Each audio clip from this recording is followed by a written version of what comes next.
How to add a new lead to Zway. On your cover sheet, you will already have a link that reads, Add a new lead. Click here. A form will appear to add a new lead to your list of leads. As you type your lead info, the system will continuously check to see if this contact already exists in the company database. If it does, it will use existing information. After all, you really don't want to duplicate information.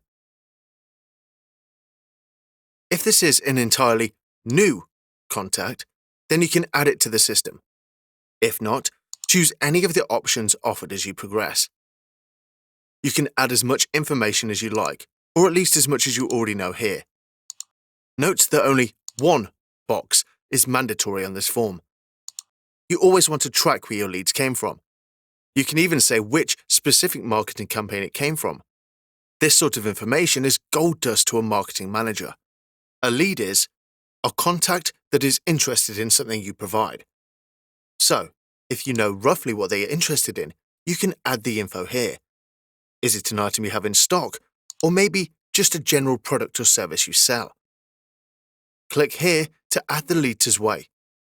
If the lead was from an existing contact, it is matched to the database.